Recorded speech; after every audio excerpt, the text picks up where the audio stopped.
I'm 60 years old now, and for most of my life, I believed blood meant loyalty. I believed family meant protection. And I believed that after sacrificing everything for the people I loved, they would at least leave me with dignity. I was wrong. My name is Margaret Ellis, born and raised in Birmingham, England, though I've spent the last 25 years living outside Cleveland, Ohio. I'm a retired nurse now. My hands ache in the cold, and my knees complain every morning when I climb out of bed. But none of the pain in my body compares to what my own family did to me after my father died. People think inheritance betrayal is about greed. It's not. It's about revealing who people truly are once money enters the room. And trust me, grief has a way of bringing out monsters wearing familiar faces. My father, Harold Bennett, was a difficult man to love. Not cruel. Just distant. He grew up in post-war England, worked in steel factories from the age of 14, and believed emotions were luxuries weak people could afford. He rarely hugged us. Rarely praised us. But he provided. And in his mind, that was love. There were 3 of us children. My older brother Daniel. My younger sister Claire. And me, the middle child who somehow became responsible for everyone. You know how some families silently assign roles. Daniel was the golden son. Claire was the fragile baby. And I was the dependable mule.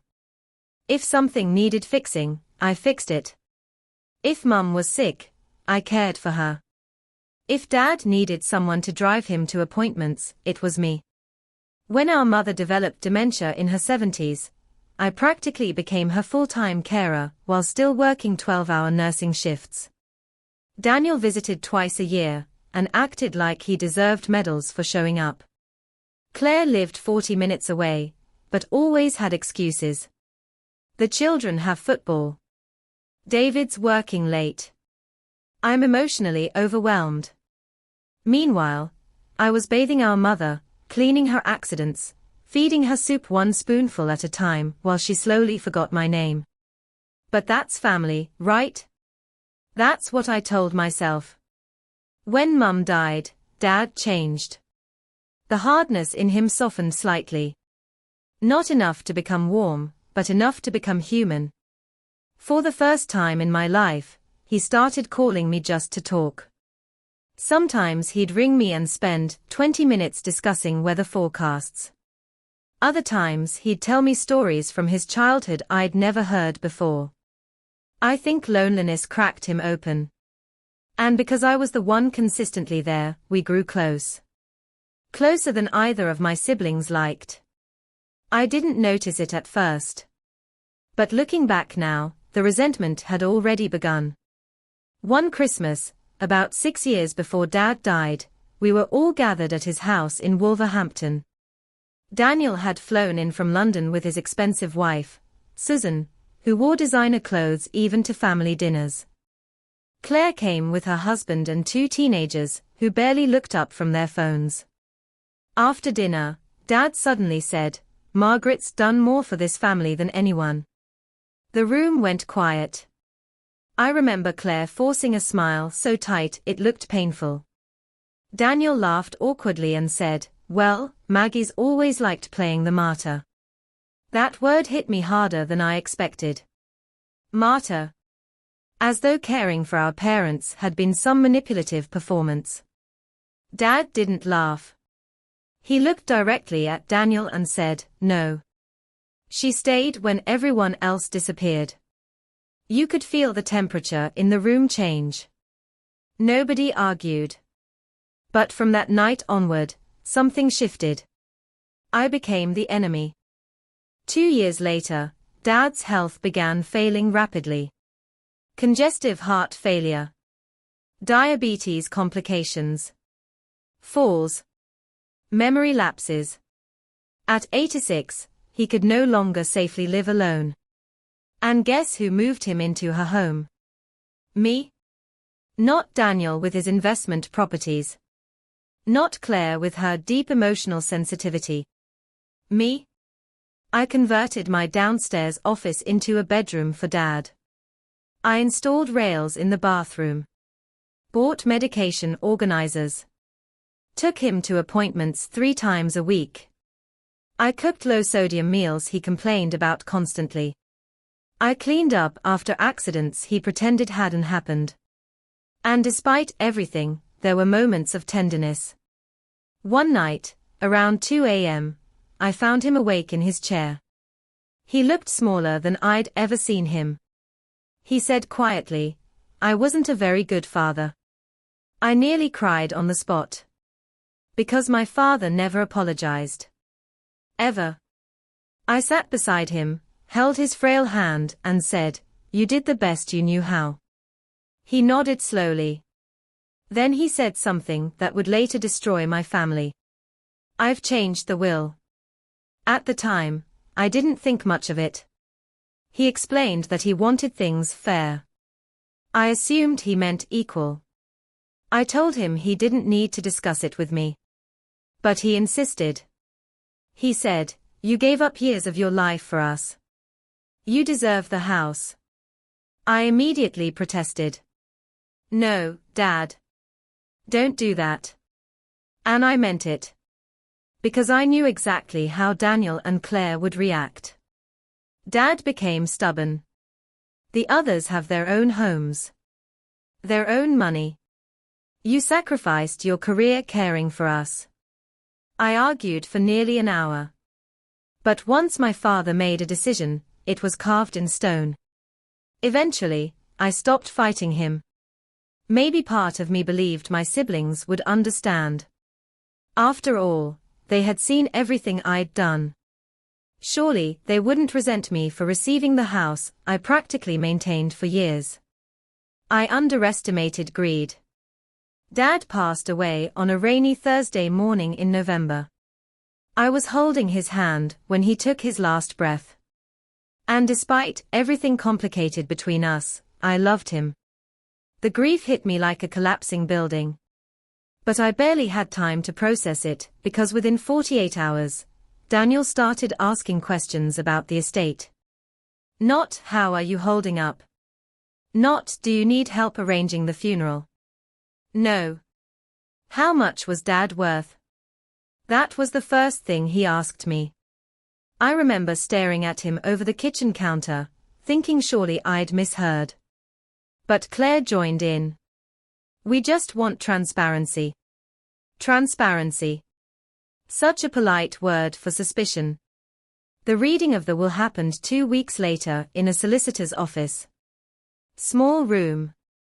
Grey carpet. Cheap biscuits nobody touched. The solicitor, Mr. Hargreaves, cleared his throat and began reading. Dad left some savings divided equally among the 3 of us. Claire received Mum's jewelry. Daniel inherited Dad's investment portfolio. And the family house, the largest asset, was left entirely to me. Silence. Then came the explosion. "That's manipulation," Daniel snapped immediately. Claire burst into tears. Actual tears. She looked at me like I'd poisoned the man. "You pressured him," she whispered. I felt physically sick. No, I didn't. But they had already decided their version of reality. And once people smell money slipping through their fingers, truth becomes irrelevant. The weeks after that were hell. Daniel contested the will. Claimed Dad had cognitive decline. Suggested I exerted undue influence. Do you know what it feels like to spend years caring for a parent only to be accused of exploiting them? It breaks something inside you.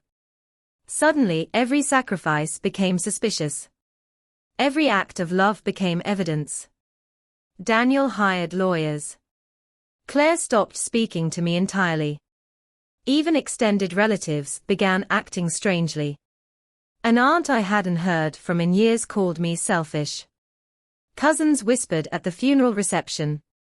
I became the villain in a story they created, because accepting the truth would force them to confront their own guilt. And guilt is uncomfortable. So they turned it into anger instead. The legal battle lasted nearly 18 months. 18 months of documents, statements, medical evaluations, solicitor fees. I spent retirement savings defending myself against my own family. The stress nearly killed me. My blood pressure skyrocketed. I stopped sleeping properly. Sometimes I'd sit alone in the dark wondering if giving up the house would finally bring peace. But then I'd remember Dad's voice. She stayed when everyone else disappeared. And I realized something painful. If I surrendered simply to keep the peace, then all those years of caregiving would be erased. Not legally. Emotionally. Because they weren't just fighting for property. They were fighting to rewrite history. During the court proceedings, ugly truths surfaced. Daniel had secretly borrowed money from Dad multiple times over the years. Huge amounts. Tens of thousands. Claire had pressured Dad repeatedly about selling the house before he died. Neither of them expected those records to emerge. But suddenly their image of being concerned children cracked apart. Still, that didn't stop them. Because greed rarely retreats quietly. One afternoon, Claire finally came to see me alone. She sat in my living room, eyes red from crying. For a moment, I thought maybe she wanted reconciliation. Instead, she said, "If you sell the house and split the money, we can move on." Move on. Like this was some business negotiation. I looked at my little sister, the woman I used to protect from school bullies, and realized I no longer recognized her. I asked quietly, "Did you ever once ask how I managed caring for Mum and Dad alone?" She looked offended. "That was your choice." That sentence changed me forever.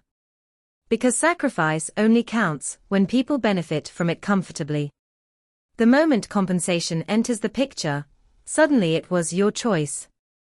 The judge eventually ruled in my favor. Dad's will stood exactly as written. The court found no evidence of manipulation. In fact, medical records showed Dad remained mentally competent when the will changed. Legally, I won. Emotionally, I lost almost everything. Daniel stopped speaking to me completely. Claire sends Christmas cards with no personal message inside. Some relatives still believe I stole the inheritance. And honestly, I've stopped trying to defend myself. Because people committed to misunderstanding, you will never be convinced by facts. But here's the part nobody talks about in family betrayal stories. The loneliness afterward. People imagine victory feels triumphant. It doesn't. Sometimes I walk through Dad's old garden and feel overwhelming sadness that an entire family shattered over bricks and money. I think about Christmases that no longer exist. Birthday calls that never come. Nieces and nephews who drifted away because their parents poisoned the well. Inheritance disputes don't just divide assets. They divide memory itself. Everyone starts editing the past to justify the present. Last year, I found one of Dad's old notebooks while clearing a drawer. Inside, in shaky handwriting, he'd written something dated just months before his death. It said, "Margaret carried us all. I hope someday they understand what she gave up." I sat there crying for nearly an hour. Not because of the house. Not because of the money. But because for the first time in my entire life, my father truly saw me. And somehow that mattered more than everything else combined. If you're listening to this while caring for aging parents, hear me carefully. Protect yourself. Keep records. Document everything. Because families can transform overnight when inheritance enters the conversation. The people you think know your heart may suddenly question your motives. And the siblings who disappeared during the hard years may reappear the moment lawyers get involved. Love your family. But don't be naive about human nature. Especially when grief and money collide. I'm 60 now. I spend mornings drinking tea on the same back porch Dad used to sit on. Sometimes the silence feels peaceful. Other times it feels haunted. Do I regret caring for my parents? Never. Would I do it again? Yes. But if I could speak to my younger self, I'd tell her one thing. Stop believing sacrifice automatically earns gratitude. Because some people only measure value in what they can take.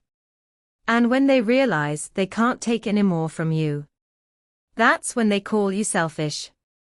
This has been Toxic Family Files. And remember, the deepest betrayals rarely come from strangers. They come from the people who already know where your heart is weakest.